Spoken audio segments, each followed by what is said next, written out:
subscribe to our AIM Academy channel and press the bell icon not to miss latest videos from us. Hi friends, నా పేరు doctor Ahmed Basha. Welcome to AM academy online videos. ఈ వీడియోలో మనము మన SET NET paper 1లో chapter 2 అయిన research యాప్టిట్యూడ్లోని ఒక topic గురించి డిస్కస్ చేయబోతున్నాం. ఆ టాపిక్ పేరు ఏంటంటే మెథడ్స్ ఆఫ్ రీసెర్చ్. మనకు రీసెర్చ్ చేయడంలో ఎన్ని మెథడ్స్ ఉన్నాయి, ఎందుకంటే డిఫరెంట్ ఏరియాస్కి డిఫరెంట్ మెథడ్స్ని యూజ్ చేయాలి. సైన్స్ ఏరియా అయితే మనం different method of research use చేస్తాము, సోషల్ ఏరియా అయితే different method of research use చేస్తాము.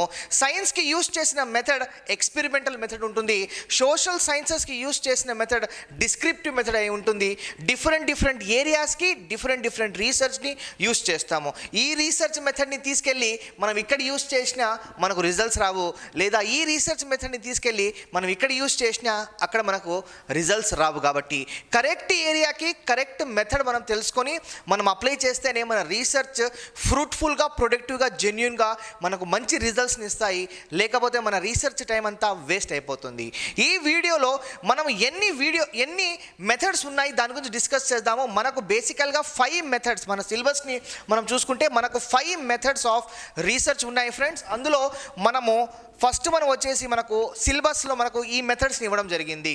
మీరు ఒకసారి నెట్కి సెట్కి సంబంధించిన పేపర్ 1 సిలబస్ని ఒకసారి అబ్జర్వ్ చేస్తే అక్కడ 5 మెథడ్స్ ఆఫ్ రీసెర్చ్ ఇవ్వడం జరిగింది. అందులో first one descriptive research, second one historical research, third one మనం చూసుకుంటే experimental research, fourth one quantitative research, qualitative research.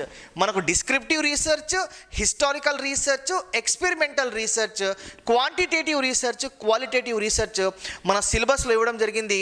ఇందులో చాలా డిఫరెంట్ టైప్స్ వస్తాయి. దాని గురించి కూడా మనము బ్రీఫ్గా తెలుసుకుందాము. అసలు ఎన్ని టైప్స్ ఆఫ్ రీసెర్చ్ అవన్నీ ఈ మెథడ్స్ కిందకే వస్తుంది. మీరు ఏ ఏరియా అయితే చూస్ చేసుకుంటారో మీ రీసెర్చ్ మెథడ్ కూడా దానికి సంబంధించి అయి ఉండాలి. ఎందుకంటే కరెక్ట్ మెథడ్ని యూస్ చేస్తేనే ఆ రీసెర్చ్ సక్సెస్ఫుల్గా మీకు ఫ్రూట్ఫుల్ రిజల్ట్స్ని ఇస్తుంది. అందుకోసమే ఈ పర్టికులర్ టాపిక్ని మీ సెట్ నెట్ పేపర్ 1 సిలబస్లో ఇంక్లూడ్ చేయడం జరిగింది. సో మీరు ఒక రీసెర్చర్గా రేపటి రోజు మీరు టీచింగ్ ప్రొఫెషన్ని ఇంకా ఇంప్రూవ్ చేసుకోవడం కోసము ఎటువంటి మెథడ్ ఆఫ్ రీసెర్చ్ని మీరు యూస్ చేయాలి, దాని ద్వారా మీకు ఎటువంటి రిజల్ట్స్ వస్తాయి, ఆ రిజల్ట్స్ని మీరు ఒక ఆర్టికల్ రూపంలో పబ్లిష్ చేయడం కోసము మీకు ఈ 5 మెథడ్స్ మీద మీకు 100% గ్రిప్ ఉండాలి. దీని కింద ఇంకా మనకు చాలా డిఫరెంట్ టైప్స్ ఆఫ్ రీసెర్చ్ కూడా వస్తుందండి. లైక్ ఎగ్జాంపుల్గా మనం తీసుకుంటే ఇండక్టివ్ రీసెర్చ్ వస్తుంది, డిడక్టివ్ రీసెర్చ్ వస్తుంది, ఎక్స్ పోస్ట్ ఫ్యాక్టో రీసెర్చ్ వస్తుంది, మనకు ఎనలైటికల్ రీసెర్చ్ వస్తుంది, మనకు స్ట్రక్చర్డ్ రీసెర్చ్ వస్తుంది, అన్స్ట్రక్చర్డ్ రీసెర్చ్ వస్తుంది, మనకు ఇంక్రిమెంటల్ రీసెర్చ్ వస్తుంది, ఇన్నోవేటివ్ రీసెర్చ్ వస్తుంది. ఇంకా ఎన్నో టైప్స్ ఆఫ్ రీసెర్చ్ ఈ టాపిక్లో కవర్ అవుతాయి.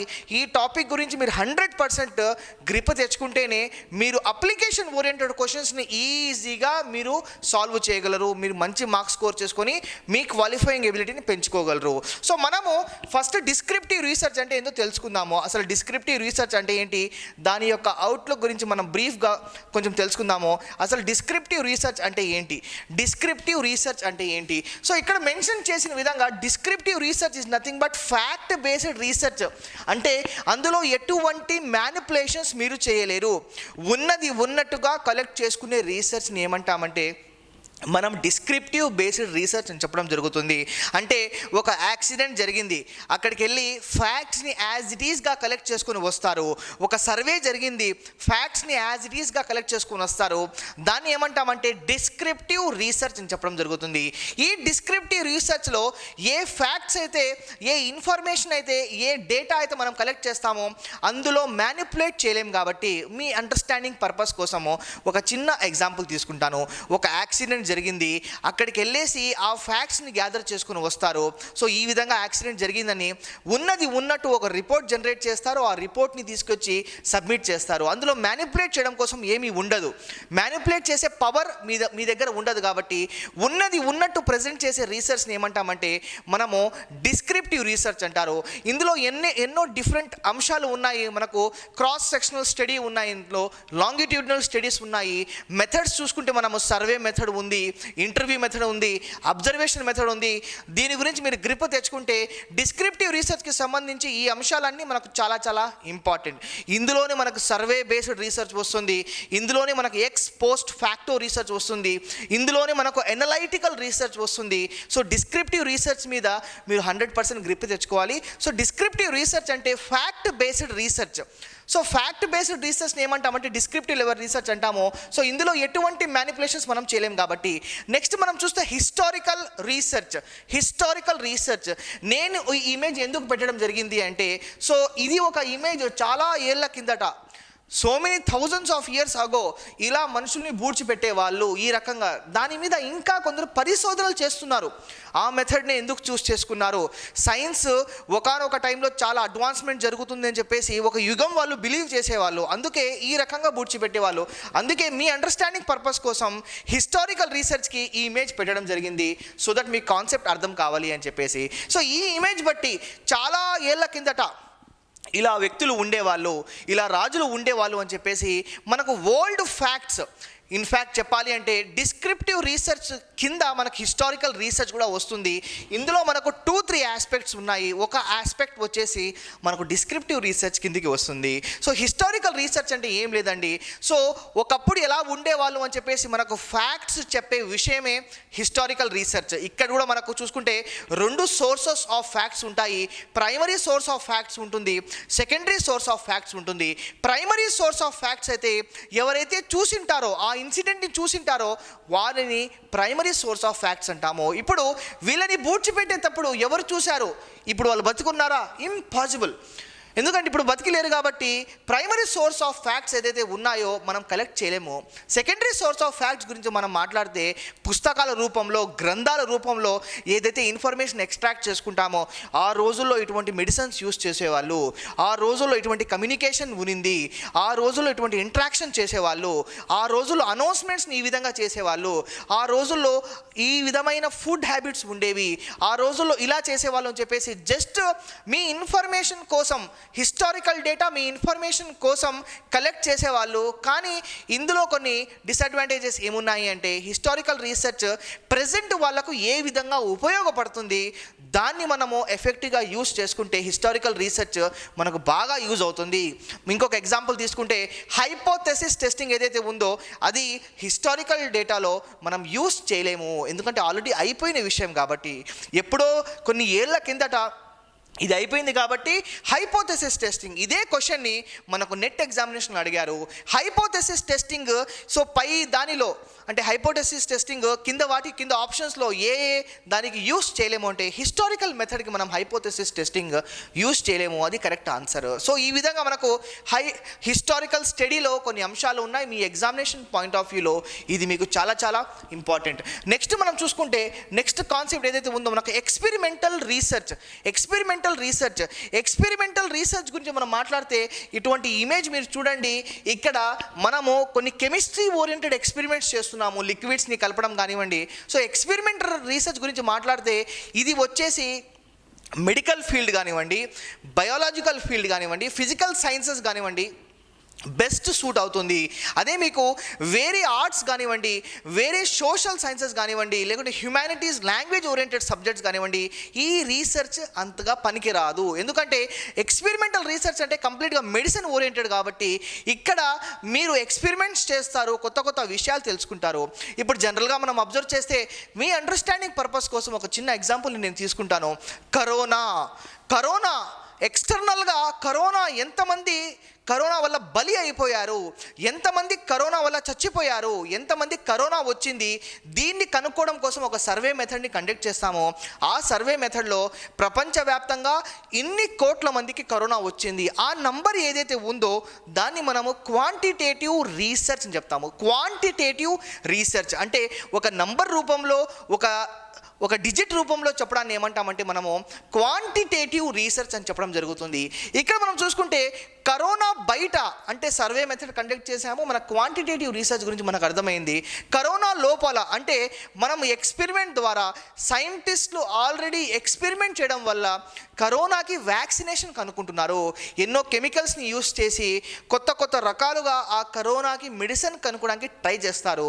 సో ఆ మెడిసిన్ కనుక్కోవడం కోసము సైంటిస్టులు ఏదైతే రీసెర్చ్ మెథడ్ అడాప్ట్ చేస్తారో దాన్నే మనము ఎక్స్పెరిమెంటల్ రీసెర్చ్ అని చెప్పడం జరుగుతుంది.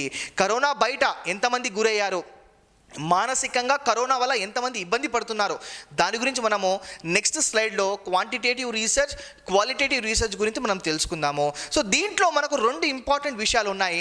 ఒకటి బేసిక్ రీసెర్చ్, దాన్నే మనము ఫండమెంటల్ రీసెర్చ్ అని చెప్తాము, దాన్నే మనము ప్యూర్ రీసెర్చ్ అని కూడా చెప్తాము. బేసిక్ రీసెర్చ్ అయినా, ఫండమెంటల్ రీసెర్చ్ అయినా, ప్యూర్ రీసెర్చ్ అయినా ఒకటే. ఇందులో బేసిక్ రీసెర్చ్ గురించి మనం తెలుసుకోవాలి, దాంతోపాటు మనం అప్లైడ్ రీసెర్చ్ గురించి మనం తెలుసుకోవాలి. బేసిక్ రీసెర్చ్కి అప్లైడ్ రీసెర్చ్కి గల డిఫరెన్స్ మీరు తెలుసుకుంటే 100% రేపటి రోజు మీకు అప్లికేషన్ ఓరియంటెడ్ క్వశ్చన్స్ వచ్చినా మీరు ఈజీగా దాన్ని అటెంప్ట్ చేయగలరు. సో మన నెక్స్ట్ కాన్సెప్ట్ ఏంటంటే ఇక్కడ మనం చూసుకుంటే మన quantitative as well as qualitative research చాలా చాలా ఇంపార్టెంట్ ఆస్పెక్ట్ అండి. క్వాంటిటేటివ్ రీసెర్చ్ అంటే ఏంటి, క్వాలిటేటివ్ రీసెర్చ్ అంటే ఏంటి, దాని గురించి మనం ఖచ్చితంగా ఐడియా తెచ్చుకోవాలి. సో మన ఎగ్జామినేషన్ పాయింట్ ఆఫ్ వ్యూలో మంచి మార్కులు తెచ్చుకోవడం కోసం ఈ రెండింటి మీద మనకు ఎక్కువ గ్రిప్ ఉండాలి. ఎందుకంటే ఇది కూడా మనకు ఒక మెథడ్స్ ఆఫ్ రీసెర్చ్లోని ఒక టాపిక్ కాబట్టి. ఇక్కడ మనం చూసుకుంటే క్వాంటిటేటివ్ రీసెర్చ్ గురించి మనం మాట్లాడితే ఇందాక ఏ విధంగా నేను చెప్పానో, కరోనా వల్ల ప్రపంచవ్యాప్తంగా ఎంతమంది బాధపడుతున్నారు, కరోనా వల్ల ప్రపంచవ్యాప్తంగా ఎంతమంది నష్టపోయారు, కరోనా వల్ల ఎంతమంది ఉద్యోగాలు వెళ్ళిపోయాయి,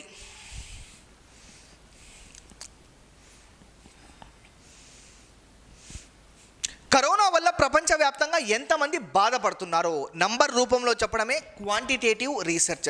కరోనా వల్ల ఎంతమంది చనిపోయారు నంబర్ రూపంలో చెప్పడమే మనకు క్వాంటిటేటివ్ రీసెర్చ్.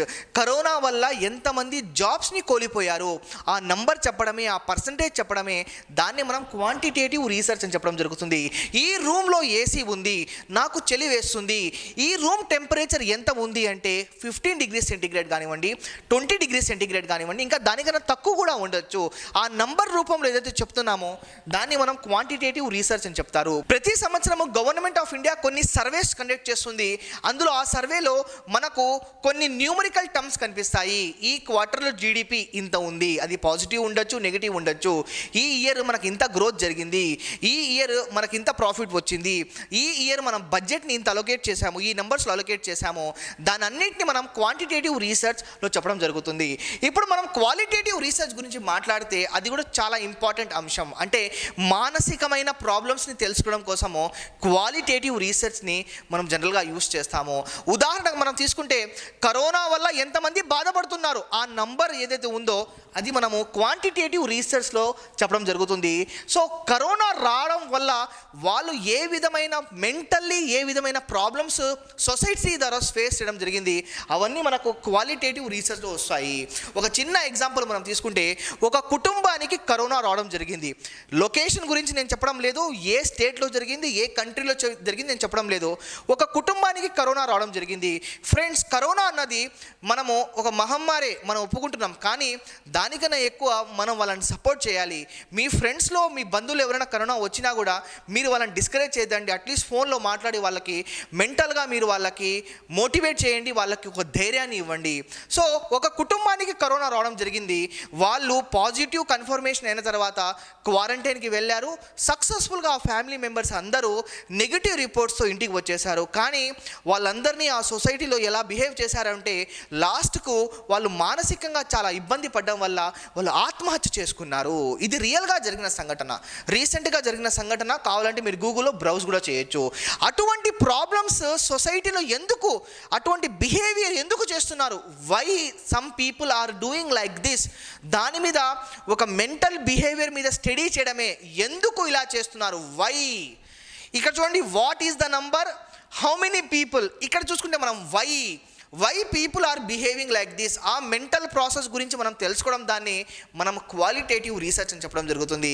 ఈ క్వాలిటేటివ్ రీసెర్చ్లో మనకు ఎన్నో స్కేల్స్ని యూజ్ చేస్తామో దాని గురించి కూడా మనము ఇన్ఫర్మేషన్ తెలుసుకోవాలి. సో క్లాస్ క్లోజ్ చేయకముందు ఒక చిన్న ఎగ్జాంపుల్ చెప్పి మీకు క్లాస్ క్లోజ్ చేస్తాను. మన దేశంలో మెంటల్ డిసార్డర్ వల్ల ఎంతమంది ఉన్నారు, వాళ్ళకు అవుతున్న ఖర్చులు ఏంటి, వాళ్ళ కోసం పర్టికులర్గా సపరేట్గా వాళ్ళ కోసము హాస్పిటల్స్ ఏవేవి ఉన్నాయి దేశంలో, సో ఆ నంబర్స్ కానివ్వండి, ఎంతమంది సఫర్ అవుతున్నారు. ఉదాహరణకు మనం తీసుకుంటే 150,000 మంది సఫర్ అవుతున్నారు. ఆ నంబర్ ఏదైతే ఉందో క్వాంటిటేటివ్ రీసెర్చ్. ఎన్ని హాస్పిటల్స్ ఉన్నాయి, దేశవ్యాప్తంగా ఒక 3,000 హాస్పిటల్స్ ఉన్నాయి. ఆ నంబర్ ఏదైతే ఉందో క్వాంటిటేటివ్ రీసెర్చ్. వాళ్ళకి అయ్యే ఖర్చు ఎంత, దగ్గర 20,000 కోట్లు వాళ్ళకి ఖర్చు పెడుతున్నారు. ఆ నంబర్ ఏదైతే ఉందో క్వాంటిటేటివ్ రీసెర్చ్. అసలు అటువంటి మెంటల్ డిజార్డర్స్ ఎందుకు వస్తున్నాయి, సో మెడికల్గా కానివ్వండి, అది చెక్ చేసుకుంటే అది ఎక్స్పెరిమెంటల్ రీసెర్చ్. ఆ మెంటల్ డిజార్డర్ రావడం వల్ల వాళ్ళ ఫ్యామిలీ మెంబర్స్ మీద ఎటువంటి ప్రెషర్ ఉంది, వాళ్ళ బిహేవియరల్ చేంజెస్ ఏ విధంగా ఉన్నాయి, సొసైటీలో వాళ్ళు ఎన్ని ఇబ్బందులు పడుతున్నారు, ఏ విధంగా వాళ్ళ ఇంట్లో ఒక మెంటల్ డిసార్డర్ పిల్లలు ఉన్నారు అని చెప్పేసి వాళ్ళు ఇబ్బంది పడుతున్నారో, అవన్నీ వచ్చేసి మనకు క్వాలిటేటివ్ రీసెర్చ్లో వస్తాయి. అంటే ఆ బిహేవియర్ని అనలైజ్ చేసి వాళ్ళని కొన్ని సజెషన్స్ చెప్పడం కానివ్వండి, సో వాళ్ళు ఏమైనా తొందరపడి ఏదైనా రాంగ్ స్టెప్ తీసుకోకుండా వాళ్ళకి మోటివేట్ చేస్తూ వాళ్ళకి ధైర్యం చెప్పడం కానివ్వండి, అవన్నీ మనకు క్వాలిటేటివ్ రీసెర్చ్లో వస్తాయి. So me examination point of వ్యూలో ఇప్పుడు మనం డిస్కస్ చేసిన ఈ 2 అంశాలు చాలా ఇంపార్టెంట్. మెథడ్స్ ఆఫ్ రీసెర్చ్కి సంబంధించి మీరు ఇన్ డెప్త్గా తెలుసుకుంటే మీకు 100% రానున్న రోజుల్లో మంచి మార్క్స్ స్కోర్ చేసుకోవచ్చు. దాన్ని బట్టి మీరు సెట్ నెట్ క్వాలిఫైయింగ్ మార్క్స్ని ఇంప్రూవ్ చేసుకోవచ్చు. ఫ్రెండ్స్, మీకు ఈ వీడియో నచ్చితే ఒక లైక్ ఇవ్వండి. మీ లైక్స్ నాకు ఇంకా ఎనర్జీని ఇస్తుంది. కామెంట్ సెక్షన్లో ఖచ్చితంగా మెన్షన్ చేయండి. ఏమన్నా మీకు డౌట్స్ ఉంటే మెన్షన్ చేయండి. స్క్రీన్ పైన కనిపిస్తున్న నంబర్కి ఒకసారి కాల్ చేయండి. ఒకవేళ మీరు కోర్స్ చేరాలనుకుంటే, మేము సెట్కి నెట్కి సంబంధించి పేపర్ 1 కోర్సెస్ని హ్యాండిల్ చేస్తున్నాము. మీరు ఇంట్రెస్ట్ ఉంటే మీరు ఆ బ్యాచ్లో జాయిన్ కావచ్చు. స్క్రీన్ పైన కనిపిస్తున్న నంబర్కి కాల్ చేసి నాతో డైరెక్ట్గా మాట్లాడండి. మీకు ఏమైనా డౌట్ ఉన్నా కూడా కామెంట్ సెక్షన్లో మెన్షన్ చేయండి. నేను ఖచ్చితంగా లేట్ అయినా కానీ మీకు ఖచ్చితంగా ఆన్సర్ ఇస్తాను. Thank you very much friends for your valuable time in watching this video. కింద కనిపిస్తున్న రెడ్ కలర్ బటన్ మాత్రం ప్రెస్ చేయడం మర్చిపోవద్దు. దాని పక్కన ఒక గంట సింబల్ ఉంటుంది, దాన్ని గట్టిగా కొట్టేయండి. So once again thank you very much. I am doctor Ahmed Basha. మళ్ళీ ఒక కొత్త వీడియోతో మీ ముందుకు వస్తాను. మీ ఎబిలిటీని ఇంప్రూవ్ చేసుకోండి, మీ మార్క్స్ని ఇంప్రూవ్ చేసుకోండి.